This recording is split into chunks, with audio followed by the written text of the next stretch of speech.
Rwandan-backed rebels M23 claim they have captured Goma, which is the largest city in eastern Congo. Congo's government said the rebel advance was a declaration of war, and the United Nations has described mass panic amongst Goma's 2 million residents. The rebels' offensive threatens to dramatically worsen what is already one of Africa's longest wars and further displace civilians. But where did this all start? This conflict goes back to the Hutu and Tutsi, who are two very similar ethnic groups living in neighbouring Rwanda.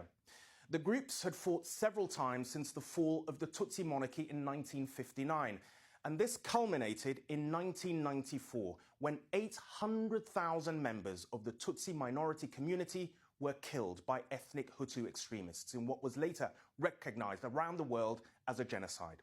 2 million people were displaced as a result, with over 1 million people from both sides ending up in the Congo.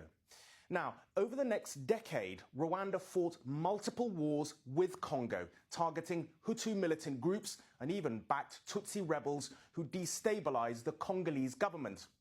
By the end of March 2009, the Congolese government promised those Tutsi rebels integration within the military and civilian institutions, in return for them re-entering the country's democracy as a political party. Which brings us to the rebel group M23. Now, M23 was formed in 2012, named after that 2009 peace accord signed on the 23rd of March. The group accused the government of Congo of failing to implement that peace deal.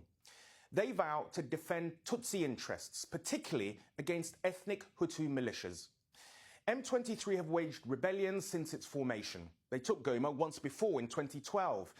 After a decade of inactivity, the group resurfaced in late 2021, with M23 taking more and more territory in northern Kivu. Now, according to United Nations experts, the group has received increasing support from the Rwandan government. Rwanda has denied such support. Yesterday, the president of Kenya, head of the East African Community of Nations, expressed dismay and concern.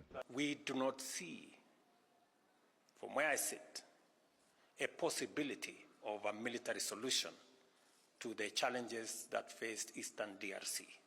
The UN has warned over 1/3 of the population in Goma's province are displaced, which will only be exacerbated by the capture of the city, with hundreds fleeing. Jackson and his family fled Goma during fighting in 2012, but this time they've chosen to stay.